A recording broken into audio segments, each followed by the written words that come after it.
Welcome to সাকসিডো market. আপনাদের এখন দেখানো হবে কিভাবে আপনারা ইউএসডিটি ডিপোজিট করবেন। একটু ভালো করে খেয়াল রাখবেন।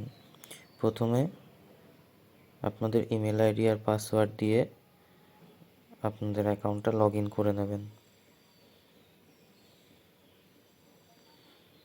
লগ ইন হওয়ার পর দেখুন এই উপরে কর্নারে 3টে দাগ আছে, এই 3 ডটে ক্লিক করবেন। এরপর পেমেন্ট অপশানে আসবেন। পেমেন্ট অপশানে আসার পর দেখুন এখানে ডিপোজিট বলে অপশান আছে, ডিপোজিটে ক্লিক করবেন। এরপর দেখুন এখানে 4টে অপশান পাবেন ডিপোজিট করার জন্য। USDT deposit, now payment for only crypto payment, others এবং ওয়ালেট।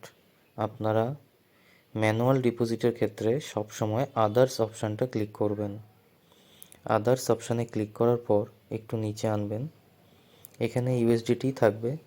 তারপর এইখানে এন্টার অ্যামাউন্ট যে ঘরটা আছে, এখানে কত ইউএসডি আপনি ডিপোজিট করতে চাইছেন সেটা লিখবেন। ধরুন আমি 100 ইউএসডি নেব, ডিপোজিট করব, সেক্ষেত্রে এখানে আমি 100 লিখলাম। এবার এই নিচে এসে দেখুন ডিপোজিট প্রুফ। এই ডিপোজিট প্রুফে আপনি যে আমাদের কোম্পানির অ্যাকাউন্টের আইএনআরটা সেন্ড করেছেন সেটার যে স্ক্রিনশটটা থাকবে সেটা আপলোড করবেন। সেটা আপনার এখান থেকে ক্লিক করে এই যে চুজ ফাইল অপশানে ক্লিক করে এখান থেকে আপনি আপলোড করে দেবেন। ডিপোজিট টু ট্রেড অ্যাকাউন্টে ক্লিক করে দেবেন। দেখুন আপনার রিকোয়েস্টটি চলে আসবে আমাদের কাছে, এখানে ওকে করবেন। এবার দেখুন পেন্ডিংয়ে আছে। এটার একটা স্ক্রিনশট নিয়ে আপনি আমাদের হোয়াটসঅ্যাপ গ্রুপে তাকে পাঠাবেন, আমরা অটোমেটিক এটা অ্যাপ্রুভ করিয়ে দেবো। Thank you.